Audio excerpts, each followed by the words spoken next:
Hi, a film I caught last week that I've been interested in seeing for a little while was Jack Reacher Never Go Back.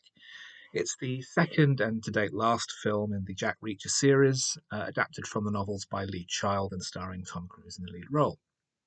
The theme in the books is that Reacher is a former military police officer. He's lived his entire life outside the United States, and having been demobbed, he's decided to walk the earth, travel around the US randomly, and have various adventures along the way, never carrying more than his most recent army pension pay uh, packet and a toothbrush in his back pocket, buying new clothes wherever he goes and that kind of thing. The first film I was relatively entertained by. I didn't see it until quite late in its run, and I was attracted really only because Werner Herzog played the villain, and he was obviously excellent.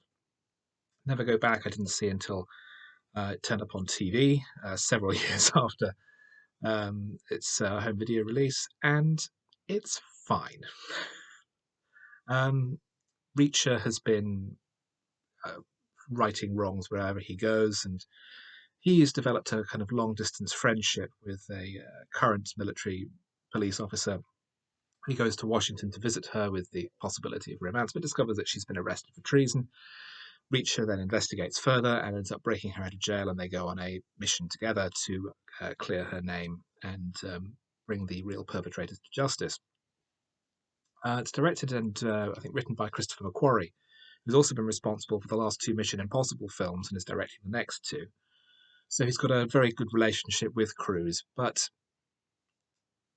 there just isn't very much here. It feels much largely like a very generic throwback action movie to the 90s.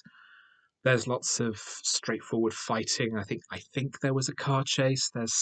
It's much more sort of low level, more grounded action than you would expect from the spectacular otherworldly stunts of the Mission Impossible movies. So on its own merit, it's fine.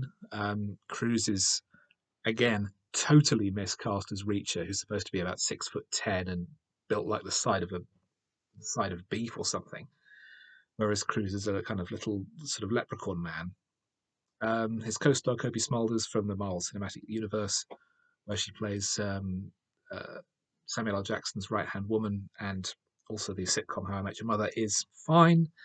Um, but it just feels very inconsequential. It was only a week since I saw it, and I can remember very, very little about it. I don't even remember how the plot was resolved or who the villain turned out to be.